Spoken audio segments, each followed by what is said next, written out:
하나님의 말씀 요한계시록 8장 7절부터 9절까지 2절 말씀을 우리 나누도록 하겠습니다. 요한계시록 8장 7절에서 9절까지 3절 말씀 우리 같이 합독하도록 하겠습니다. 시작. 첫째 천사가 나팔을 부니 피 섞인 우박과 불이 나와서 땅에 쏟아지며 땅의 3분의 1이 타버리고 수목의 3분의 1도 타버리고 각종 푸른 풀도 타버렸더라. 둘째 천사가 나팔을 부니 불 붙는 큰 산과 같은 것이 바다에 던져지며 바다의 3분의 1이 피가 되고 바다 가운데 생명 가진 피조물들의 3분의 1이 죽고 배들의 3분의 1이 깨지더라. 아멘. 하나님 감사합니다. 오늘도 이 전한종은 가리시고 주님만 드러나는 이 시간 될 수 있도록 역사하여 주옵소서. 주님의 놀라운 은혜로 저희를 이 자리로 부으셔서 주님 말씀을 듣게 하시니 주님 감사합니다. 아버지 인정 이 은혜를 아는 또 이 시간 될 수 있도록 성령께서 역사하여 주옵소서. 주님 간절히 소망하며 예수 그리스도의 이름으로 기도드리옵나이다. 아멘. 저번 시간에 우리가 이제 나팔에 대해서 우리가 살폈고 그 나팔 재앙이 무엇인지 구체적으로 우리가 또 한번 쭉 정리를 했습니다. 오늘 이제 구체적으로 7절부터 해서 우리 첫째 심판, 둘째 심판, 셋째 심판, 넷째 심판 이게 나가는 심판의 내용들을 통해서 또 하나님의 놀라운 은혜가 무엇인지 아는 저희들이 되었으면 좋겠습니다. 7절부터 우리 천천히 한번 이 재앙의 내용들을 통해서 다시 한번 예수 그리스도의 놀라운 은혜를 보는 시간이 되기를 소망합니다. 첫째 천사 나팔을 부니 피 섞인 우박과 불이 나와서 땅에 쏟아지며 땅의 3분의 1이 타버리고 수목의 3분의 1도 타버리고 각종 푸른 풀도 타버렸다. 그죠? 저번 시간에도 이거 좀 하다가 말았는데 피가 섞인 우박과 불 메미그네마 앤 하이마트리게 되는데 이게 완료용으로 쓰여있어요. 그러니까 피가 이미 다 섞여서 이미 피와 함께 섞여져 있는 상태로 이 심판이 일어난다. 이미 심판이라는 것이 정해져 있음을 우리에게 설명하죠. 이미 심판 가운데 모든 것이 완료되어 있음을 우리에게 설명하는 게 완료용으로 쓰여지는 것입니다. 그러니까 이 심판이라는 것은 이미 우리 삶 가운데 완료되어지는 거예요. 이미 심판이 있고 우리가 심판 가운데서 이미 묵시 가운데 완료된 자들로 사실 쓰게 된 건데 그 가운데 이 심판은 정해진 것이고 반드시 우리가 거쳐야 되는 것이다. 그것을 갖다가 설명해 주는 것이죠. 이게 바로 출애굽기 9장 13절에서 26절 특히 22절에서 25절에 언급된 애굽의 7번째 재앙을 연상케 하죠. 7번째 재앙이 뭐죠? 이 우박이죠. 우박이 땅에 그 밭에 내려고 다 다시 상하게 되는 그 재앙, 그죠, 여러분? 한번 가볼까요? 출애굽기 9장, 여러분, 출애굽기 9장 13절에서 26절을 보면은 여호와께서 모세에게 아침에 일찍 일어나 바로 앞에 서서 그에게 이르되 히브리 사람이 하나님 여호와의 말씀에 내 백성을 보내거든 나를 섬길 것이라 하시니라. 내가 이번에는 모든 재앙을 너와 내 신하 내 백성에게 내려 온 천하에 나와 같은 자가 없음을 네가 알게 하니라. 내가 손을 펴서 돌림병으로 너와 내 백성을 쳤더라면 내가 세상에 끊어졌을 것이다. 내가 너를 세웠으면 나의 능력을 내게 보이고 내 이름이 온 천하에 전파되게 하려 했음이니라. 내가 여전히 내 백성 앞에 교만하여 그들을 보내지 아니하느냐. 내일 이맘때면 내가 무거운 우박을 내리니 애굽 나라가 세워진 그날부터 지금까지 그와 같은 일이 없었더라. 이제 사람과 내 가축과 내 들에 있는 것을 다 모으라. 사람이나 짐승이나 무릇 들어있는 것이 있어서 집에 돌아오지 않는 것들에게는 우박이 그에 내리니 그것들이 죽으리라 하셨다라 하시니라. 바로 이 나중에 여호와의 말씀을 들어하는 자들은 그 종들과 가축을 집에서 피하여 드렸으나 여호와의 말씀을 마음에 두지 않는 사람은 그의 종들과 가축을 들에 그대로 두었더라. 이렇게 말씀드렸죠. 이게 우박, 이 우박이 땅에 내려가고 다 이제 다 모든 것들을 상하게 하는 거죠. 출애굽기에서는 우박이 주도적으로 피해를 일으키는 것으로 보였지만 본문에서는 사실은 우박보다도 불이죠. 불. 그래서 본문에서 타서라는 단어가 3번이나 등장합니다. 그렇죠? 우박과 불이 나와서 근데 땅에 쏟아지니 땅의 3분의 1이 타버리고 수목의 3분의 1도 타버리고 각종 푸른 풀도 타버렸다. 그죠? 출애굽기 우박이 주도적이었다면 여기 불이 주도적이죠. 그래서 심판을 갖다 더 선명하게 우리에게 보여주는 불이라는 것을 더 주도적으로 썼었던 것을 알 수 있습니다. 그죠?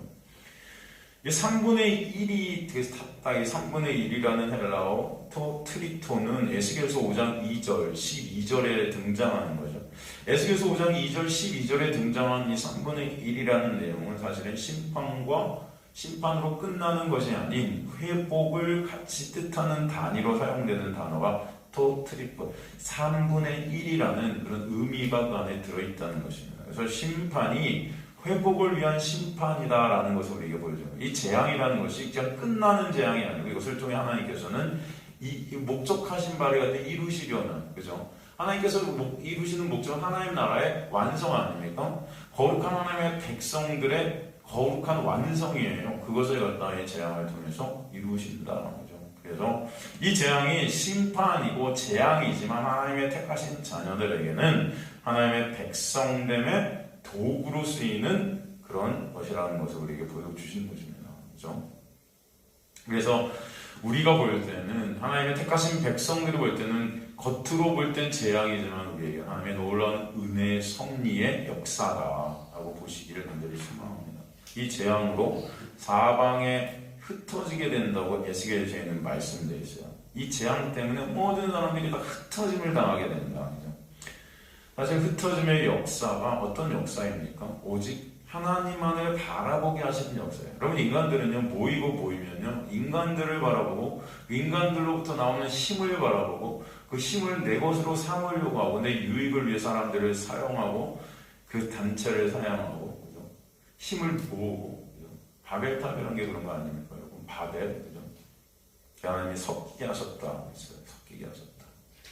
다 뿔뿔이 흩어버리시는 거예요. 이 하나님의 놀라운 은혜의 역사만 아시기 바랍니다. 여러분, 흩어졌을 때 누구만 바라보게 돼요? 예수 그리스도의 놀라운 은혜만 의존케 하시는 역사가 있게 하시는 거죠. 그래서 흩어짐의 역사가 오직 하나님만 바라보게 하시는 은혜의 역사다. 그래서 성경 전체는 이 흩어짐의 역사다라는 것을 보게 됩니다.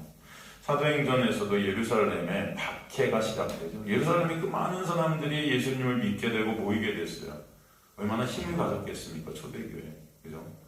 전도하니까 3,000명이 돌아오고 5,000명이 믿게 되고 막 이런 역사들이 막 있게 되고 사람들이 힘을 가지게 되는데 스테반 집사님의 순교와 더불어 핍박과 환란이 예루살렘에 몰아닥치죠. 그랬더니 그들이 다 뿔뿔이 어떻게 됐다 그래요? 흩어지게 되더라. 하나님께서 흩어버리시는 거예요.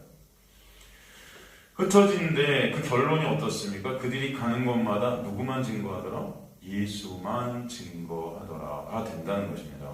여러분, 예수만 그들이 증거했다는 의미가 어떤 의미일까요?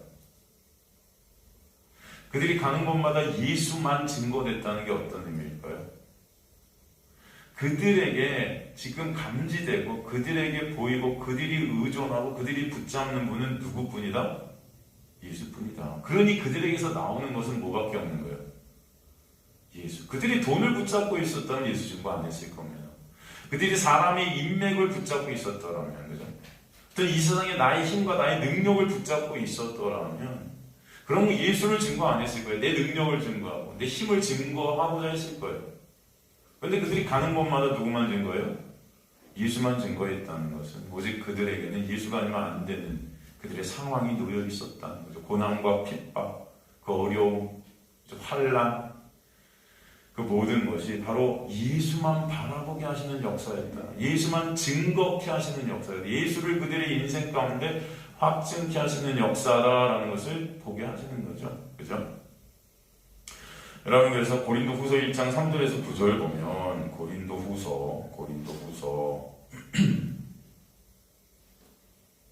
1장 3절에서 9절을 보면 찬송하리로다. 그는 우리 주 예수 그리스도의 하나님이시요 자비의 아버지시요 모든 위로의 하나님이시며 우리의 모든 환난 중에서 우리를 위로하사 우리로 하여금 하나님께 받는 위로로서 모든 환난 중에 있는 자들을 능히 위로하게 하시는 이시로다.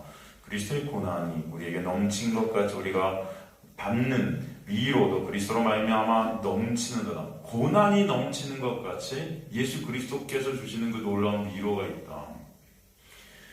우리가 환난 당하는 것도 너희가 위로와 구원을 받게 하라는 것이요 우리가 위로를 받는 것도 너희가 위로를 받게 하라는 것이니 이 위로가 너희 속에 역사 우리가 받는 것 같은 고난을 너희도 견디게 하느니라.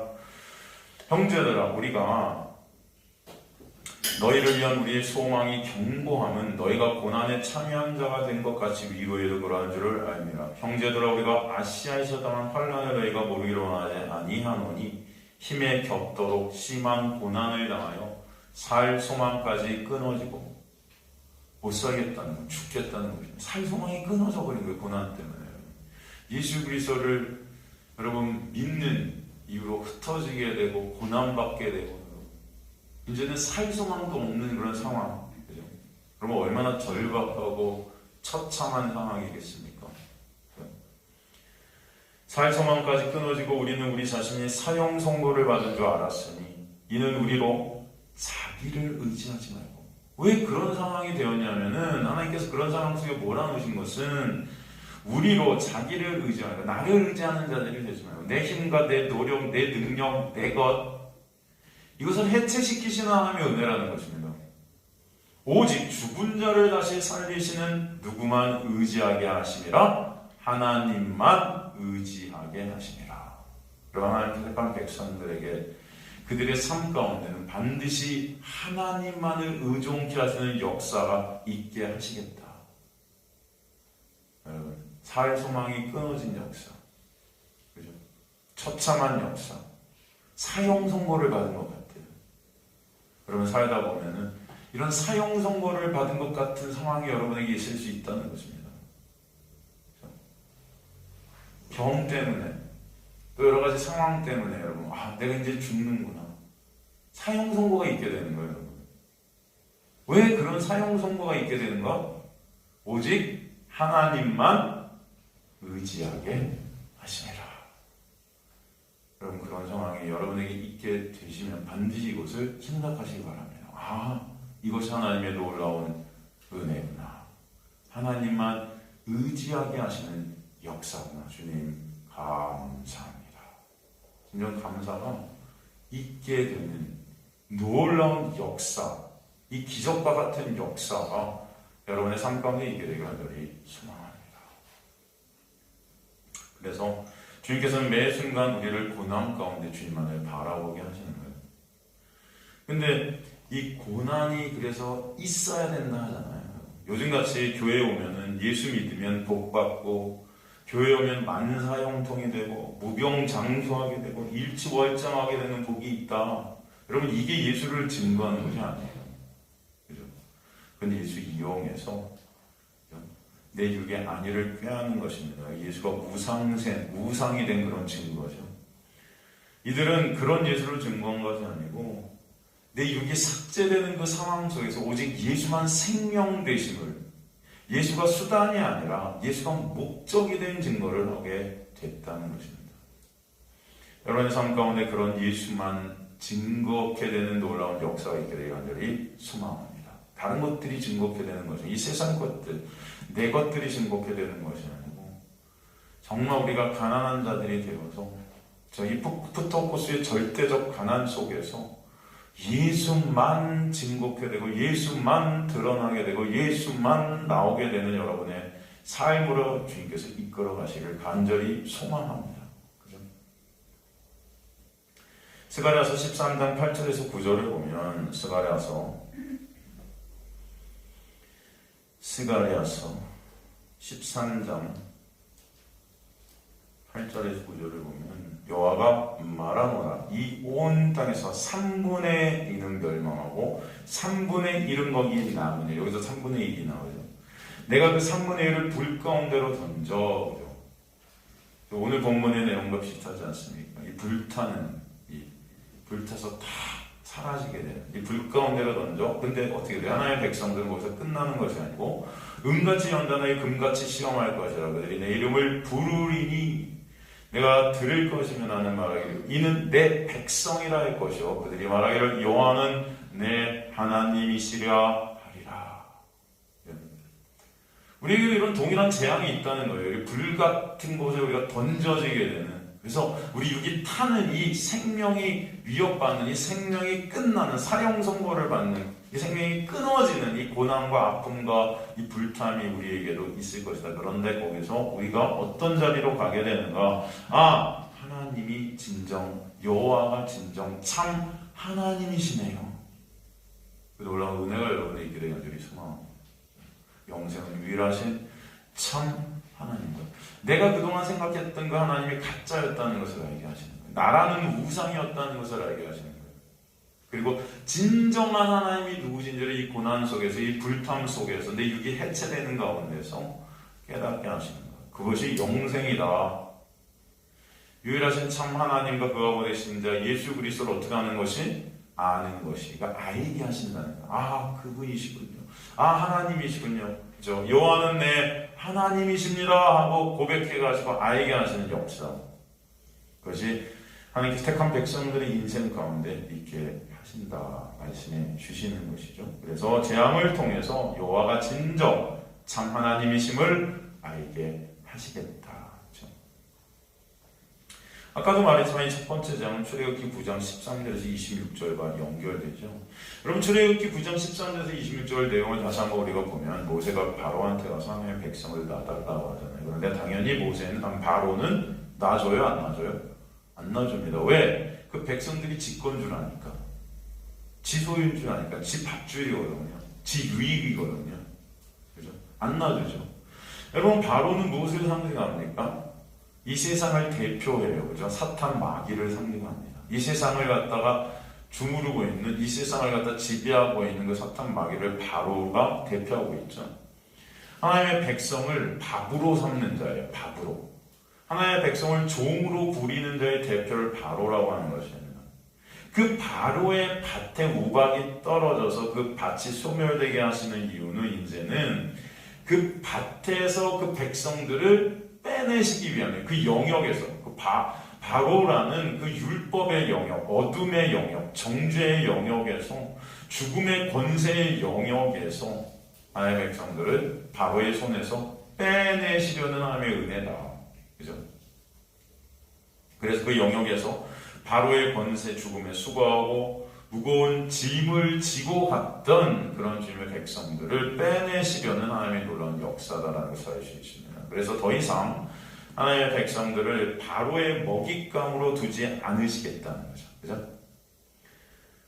그 어둠의 영역에서 빼내시겠다. 근데 이스라엘 백성들에게는 그 어둠의 영역이 그저 좋은 거예요. 여전히 좋은 거죠. 그 종살이 하는 것이, 수고하고 무거운 짐을 지고 가는 것이 정말 이게 고난이고 아픔인데도, 그죠? 그게 모르는 거예요. 그래서 주님께서는 그것을 알게 하시는 역사가 있게 하시는 것입니다. 그래서 그들을 빼내시는 것이죠. 그래서 그들의 그 종살이가 점점 더 힘들고 어렵게 결론적으로 가게 하시는 것이죠. 결국은 부르짖게 하시는 거예요. 이 종살이가 정말 힘들구나. 처음에는 몰라요. 그 율법의 영역, 그죠? 그 율법을 갖다 행해서 그 행한 것으로 내 의를 쌓고 그것이 뿌듯한 줄 알아요. 근데 하면 할수록 여러분 어떻습니까? 이게 진짜 수고하고 무거운 짐이라는 것을 알게 되죠. 이거 지킬 수 없는 나를 보게 되고, 그죠? 이거 갈 수 없는 내 길임을 알게 되고, 쓰러지게 되고, 엎어지게 되고, 이게 점점 나를 갖다가 짓누르죠. 이 율법이라는 남편이 잔소리만 해서 여러분 나를 짓누르는 거예요. 이 고난, 이 아픔. 그래서 이스라엘 백성들에게 이 어둠의 영역의 종살이는 반드시 필요한 것이다. 그래서 로마서에도 보면 우리를 갖다 불순종 아래 가두었다. 불순종만 꺼내낼 수밖에 없는 그런 자리 안에 가둬버리셔서 하나님께서 그렇게 우리를 가두신 이유가 뭐다? 긍휼을 알게 하려 하시니라. 이들이 바로의 영역, 그 율법의 영역, 그 세상이라는 영역 아래서 종살이를 해봐야 사실은 어떻게 했습니까? 진정 예수 그리스도 안에서의 자유가 뭔지를 알게 되는 것입니다. 그래서 여러분에게 율법이라는 것을 갖다 허락해 주신 거예요.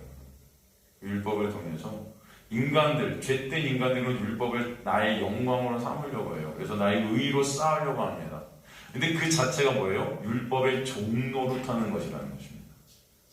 결국 그 율법의 종노릇하다 우리는 쓰러질 수밖에 없는 자들임을 알게 되는 은혜가 있는 자들이 바로 하나님께서 택하신 백성이다. 그래서 여러분 그 율법의 영역에서 이제 나는 이 율법으로는 죄를 깨닫게 하려 하심이라는 그 놀라운 은혜가 뭔지를 깨닫게 하시는 것이죠.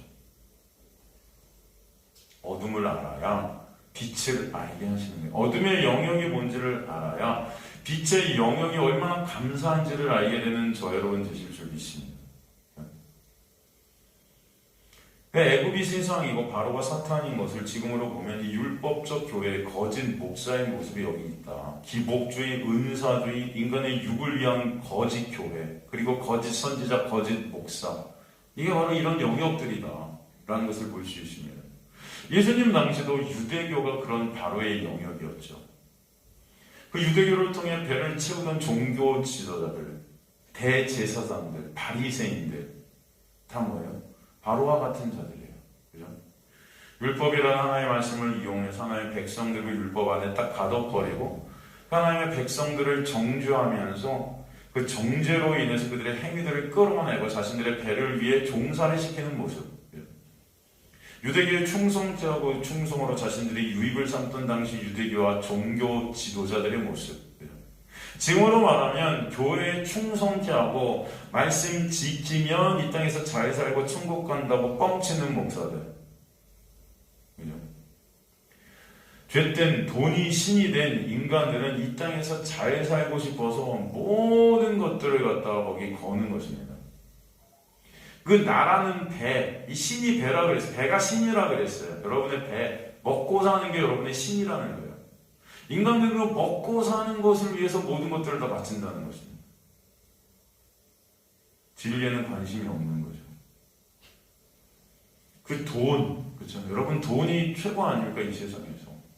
안 그렇습니까? 가만히 보세요, 여러분. 형제고 부모고 그런 거 없어요 돈 앞에서. 가만히 보면, 여러분, 그렇지 않습니까? 에이, 아무리요. 100만 원, 200만 원은 괜찮죠, 여러분. 100억, 200억이 걸렸는데 형제고 부모고 있을 거예요. 그게 사단이 나는 거예요, 사단이요. 다들 돈 앞에서 다 돈이 뭐예요? 신인 거예요, 신. 물질이 신이 돼버렸어요. 일막 안에 뿌리다 뭐예요? 일막 악의 뿌리다. 이 모든 것의 뿌리가 돈이라는 거예요, 돈, 여러분. 지금 어떻습니까? 우리가 아무리 복음을 한다 해도요, 돈 앞에서 여러분 다 엎어져요, 사람들이. 그죠? 다 엎어져요, 돈 앞에서. 돈이 목적이 되고, 내 육이 목적이 되고, 먹고 사는 것이 목적이 된 그런 지도자들을 따르는 돈이 목적이 된 자들, 다 유유상종이죠. 다 나라는 신 안에 갇혀 수고하고 무거운 짐을 지고 가는 것입니다. 이 율법적 교회가 잘 될 수밖에 없는 거예요. 그래서 은사주의 교회, 이 기복주의 교회, 인본주의 교회가 여러분 다 잘 될 수밖에 없는 거예요. 그 거짓 목사들이 그렇게 뻥을 치면서 설교를 해도 그게 좋은 거예요. 왜? 내 육을 위한 거니까. 다 유유상종인 것입니다. 나라는 그 배를 갖다가 채우기 위해서 그런 사람들을 따를 수밖에 없는 거예요. 그게 지금 이 어둠의 세상의 모습이라는 것이죠. 그럼 다 목적이 같은 거예요. 결국 너나 나나 내 배를 채우자. 서로 합심해서 내 배를 채우자. 그죠? 이게 교회가 되어버렸다는 거예요. 지금의 교회의 모습이에요. 그게 그 당시에 애굽이고 바로 예수께서 오신 그 유대교라는 교회, 세상. 그죠? 교회나 세상이나 다를 바가 없는 것입니다. 다를 바가 없어요. 다 먹고 사는데 모여있어요. 목사든 성도든. 그저 먹고 사는 것에 이 세상에서 도움을 안 되면 교회 와서 더 먹고 잘 먹고 잘 살게 해달라고 그 신을 갖다 만들어 놓고 나라는 그 신에게 뭐예요? 그 나라는 신을 섬기고 있는 우리의 모습들 얼마나 많습니까? 지금 여러분 우리의 모습인 거예요.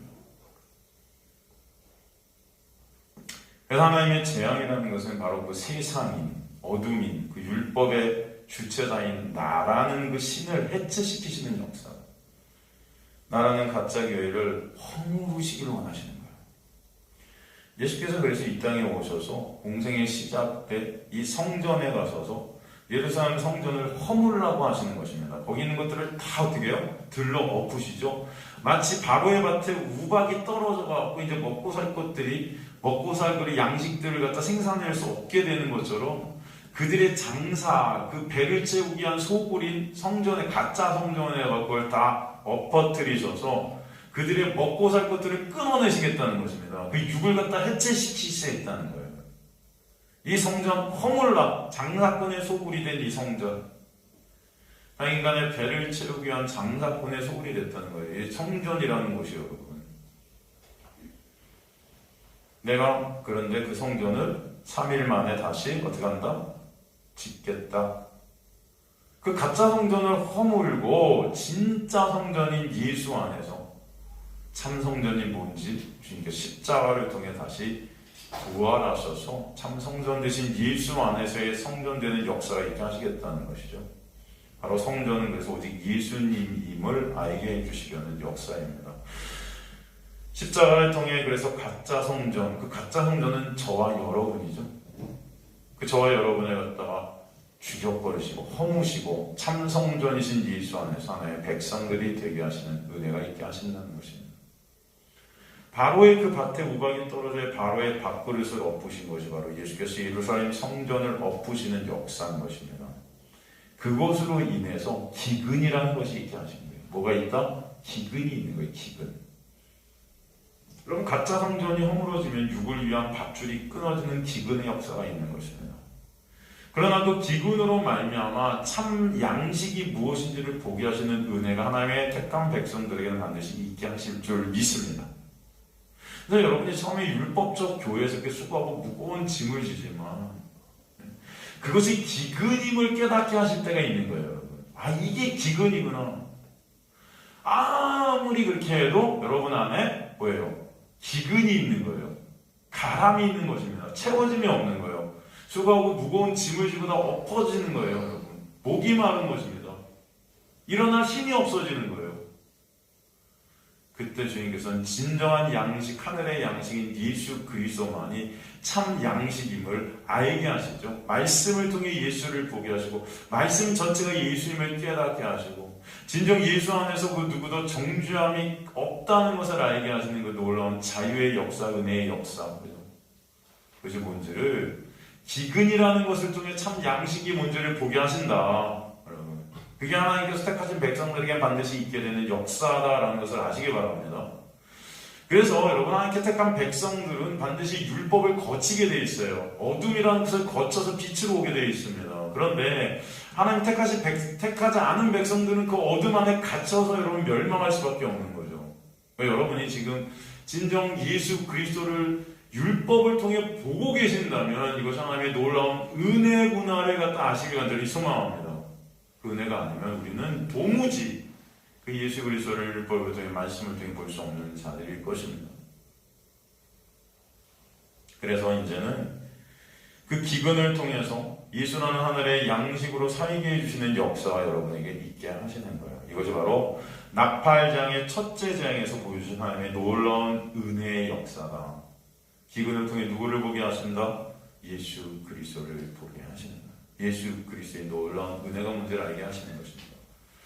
8절에 보면 이제 두 번째 나팔 재앙이 나오죠. 다시 한번 우리 본문으로 돌아보겠습니다. 요한계시록 8장 보면은 8장 8절 9절을 보면은 둘째 천사가 나팔을 보니 불 붙는 큰 산과 같은 것이 바다에 던져지며 바다의 3분의 1이 피가 되고 바다 가운데 생명 가진 피조물들의 3분의 1이 죽고 배들의 3분의 1이 깨지더라. 이게 이제 둘째 재앙의 내용, 둘째 나팔 재앙. 그죠? 여기 보면은 불 붙는 큰 산과 같은 것이 나와요. 이 불 붙는, 이 붙다. 카이오메논이라고 그러는데, 이 카이오의 분사 현재 수동태거든요. 이게 불이 붙어지게 되었다는 것입니다. 붙어지게 돼. 누군가에 의해서.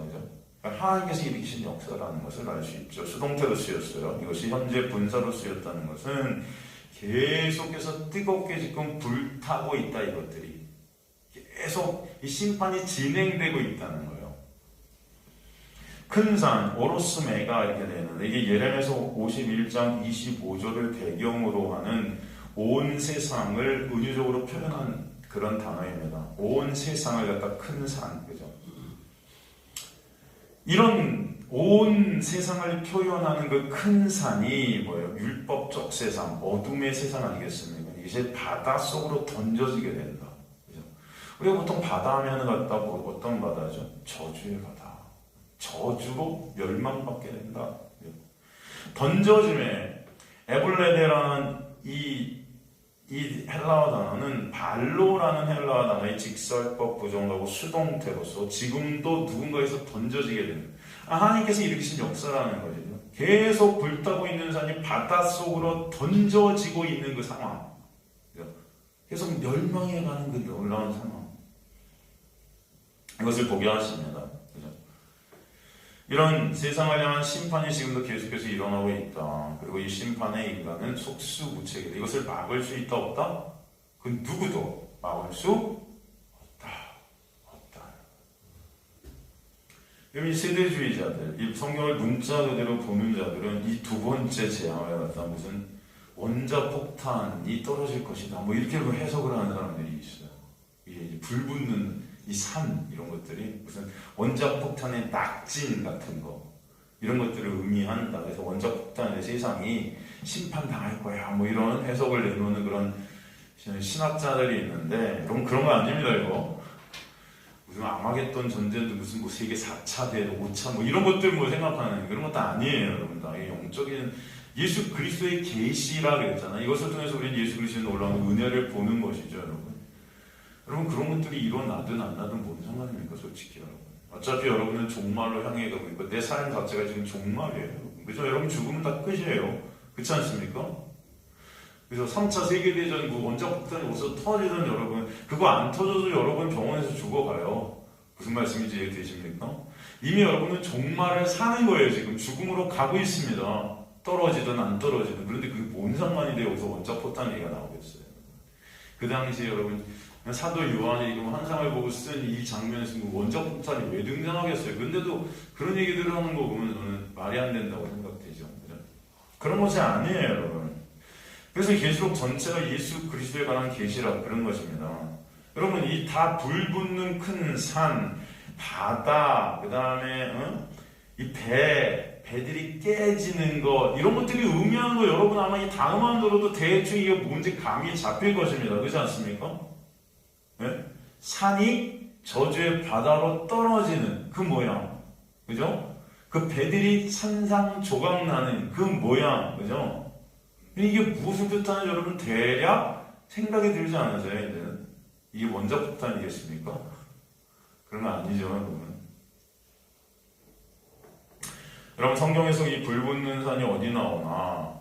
예레미야서 아까 말한 대로 51장 24절, 25절, 25절, 29절로 나와요.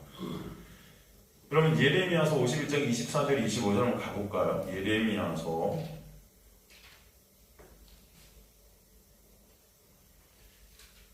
51장 24절 가보면요. 너희 눈앞에서 그들이 시온에서 모든 악을 행한대로 내가 바벨론과 갈 때 모든 주민을 갚으려. 여호와의 말씀이니 온 세상을 멸하는 멸망의 사나 보라, 나는 내 원수라. 나의 손을 네 위에 펴서 너를 바위에서 굴리고 너로 불탄산이 되게 할 것이니. 나오죠? 이 말씀을 갖다 여기 인용한 것입니다. 그래서 25절, 29절 보면은 이게 뭐냐면은 바벨론의 심판을 갖다 의미하는 거예요. 바벨론. 예? 바벨론 뭐예요? 당시 이스라엘을 70년간 억압한 세상의 악한 세력을 말하는 것이죠. 애국과 같은 것이 바벨론. 애국. 바로 같은 의미입니다, 여러분. 그죠? 이 바벨론을 성경에서는 큰 산이라 그래요, 여러분. 큰 산. 왜 바벨론을 큰 산이라 표현했을까요? 바벨론에는 지그라트라는 우상을 섬기는 제단이 있었어요. 근데 우상을 섬기는 그 지그라트라는 제단이 어떤 모양이냐 하면은 산 같은 모양의 피라미드였습니다.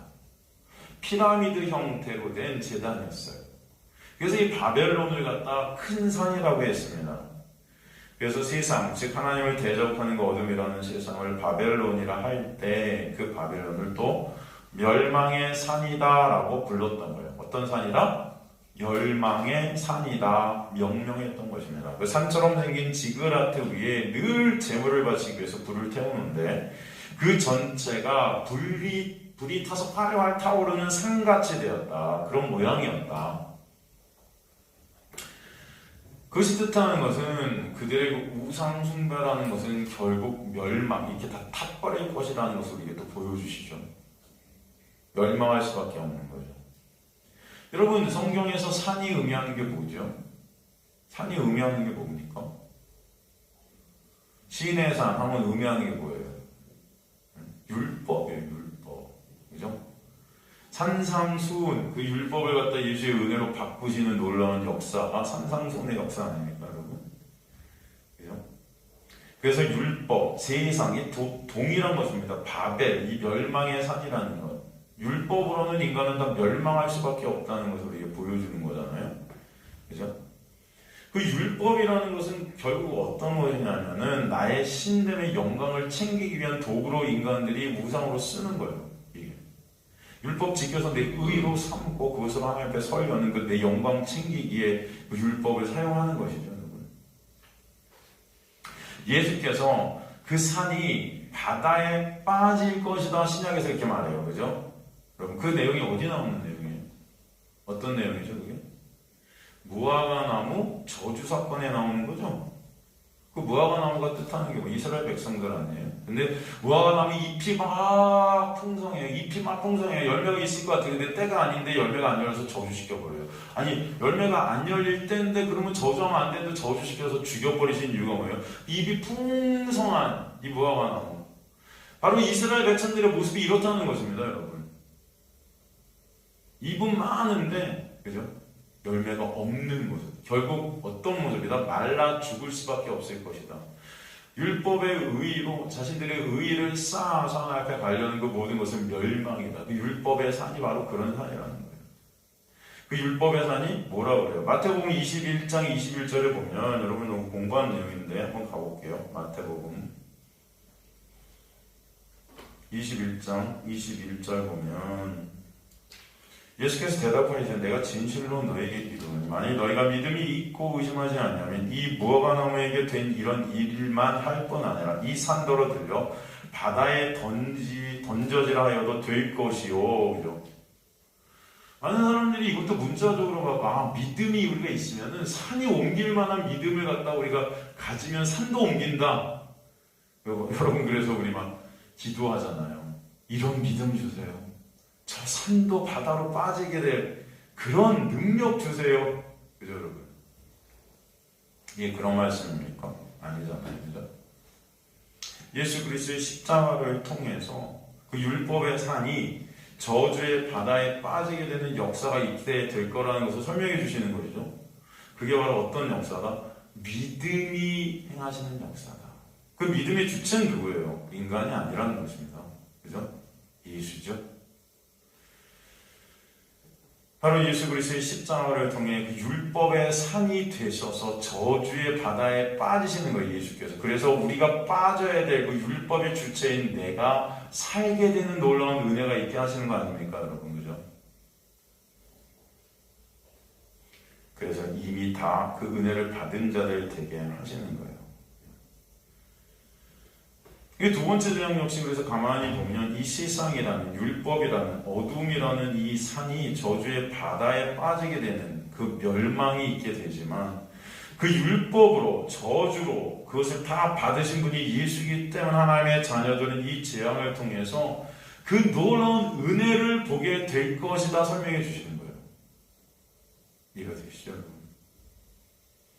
구약의 바벨론은 멸망을 취하게 되는 금잔이라고 그렇게 말하고 있죠. 이 바벨론이 하나님의 백성으로 하여금 타락케 한다는 것입니다. 나라는 신에게 취하게 하신다는 거예요. 이 바벨론, 어둠, 세상 율법을 뜻하는데 그 율법으로 나의 영광을 쌓아서 그 나로 취하게 되는 역사가 있게 하는 거예요. 계시록 17장 1절에서 9절을 보면 큰 음녀가 등장합니다. 이 음녀가 하는 것이 무엇이죠? 손에 금잔을 가지고 음행의 포도주에 취해요.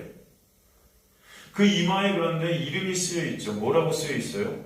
큰 바벨론이라고 쓰여 있는 거예요. 큰 뭐다?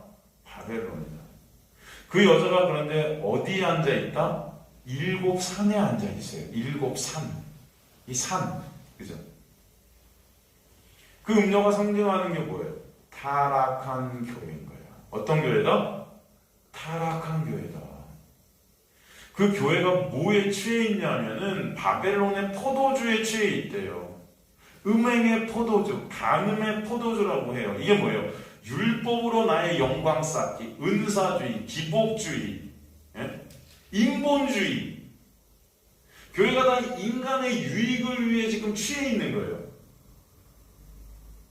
하나님의 영광을 위해 존재하고 하나님을 찬송케 되는 교회가 되어야 되는데 인간의 영광을 위한, 인간의 위로, 교회 가서 위로받고자 하는 거죠. 우리 교회 가서 우리 유익이 되고자 하는 거죠. 모든 것들을 내 유익으로 삼으려는 교회.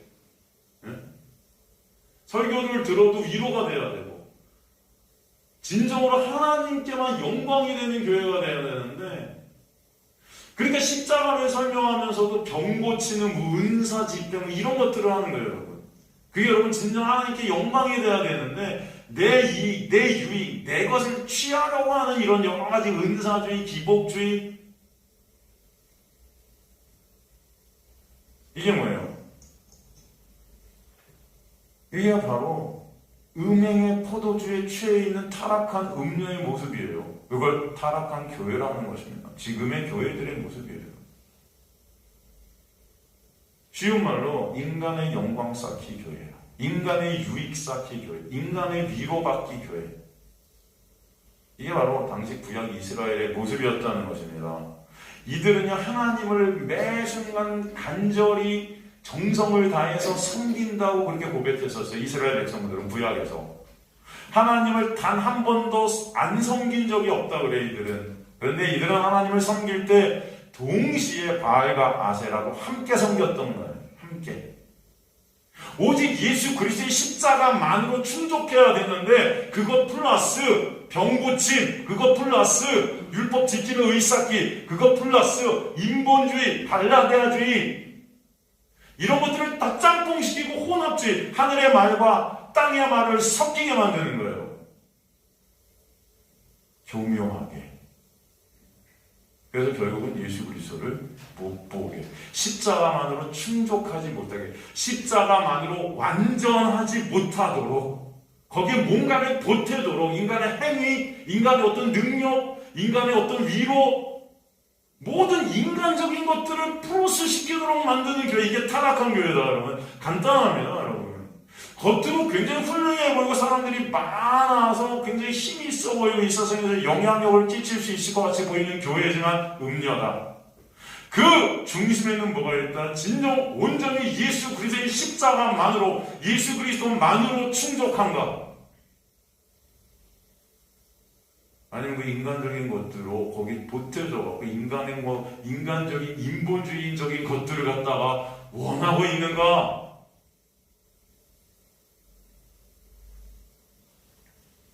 여러분, 이스라엘 백성들은 하나님을 그렇게 간절히 섬기고 정성스럽게 섬기긴 하지만 그 제단 앞에 하나님을 향한 제단이 있으면 그 옆에 끝에는 바알과 아사를 향한 제단이 항상 놓여져 있어서 하나님께 뭔가를 구하고 안 들어주시면 바알과 아사한테 바로 갔어요. 그게 우리의 모습임을 아셔야 돼요. 하나님만 여러분이 섬기는, 하나님만 신랑 되신 예수 그리스도만을 의존하는 게 아니라 우리는 매 순간 돈으로 가고 권력으로 가고, 정말 여러분 예수 그리스도를 찬송하는 이 예배가 정말 가만히 보면 그렇지 않다는 거죠. 이 말씀이 진짜 우리에게 중요한 이 생명이가 그렇지 않다는 거죠. 온전히 예수만 영광 받으시길 원하는 그렇지 않다는 거예요. 내 영광, 내 이익, 내 유익, 내 돈.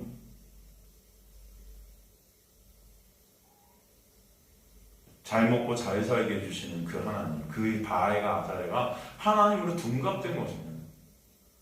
그 둘을 갖다 함께 섬겼다. 그걸 간음이라고 해요.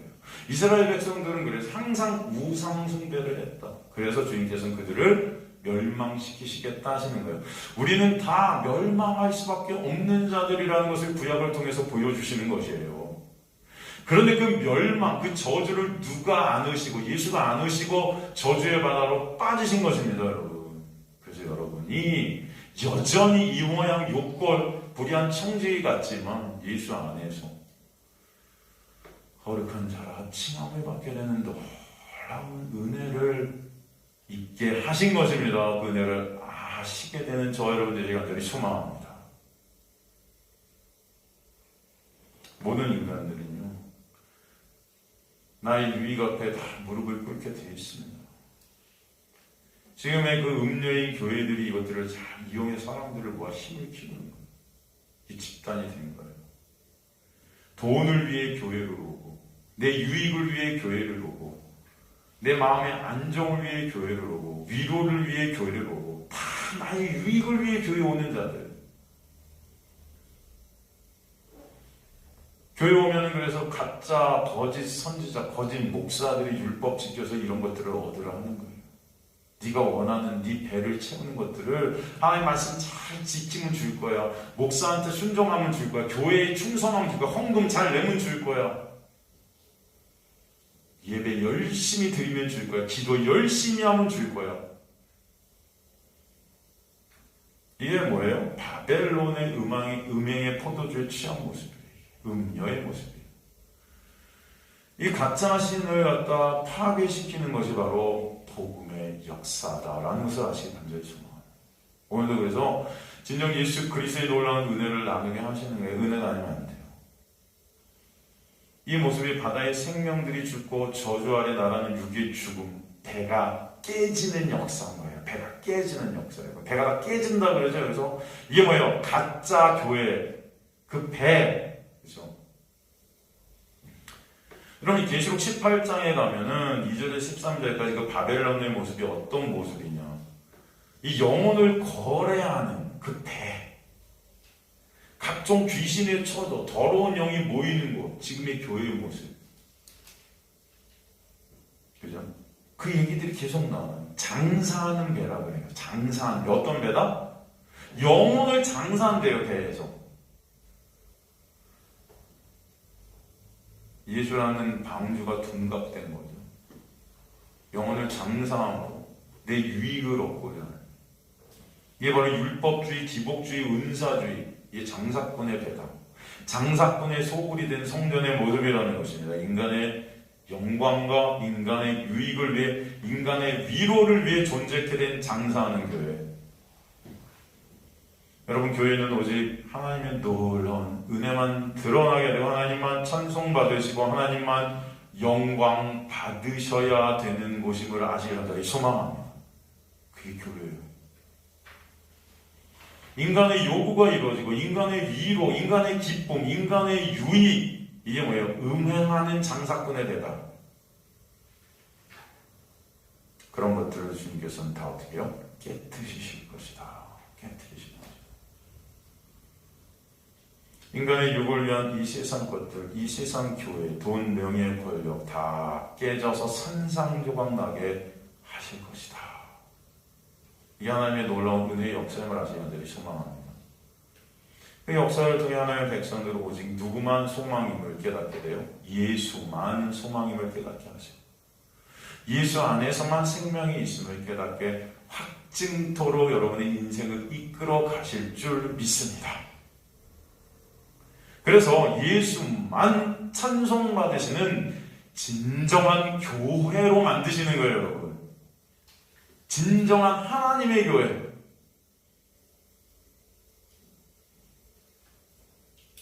그걸 갖다가 재앙이라고 하는 것입니다.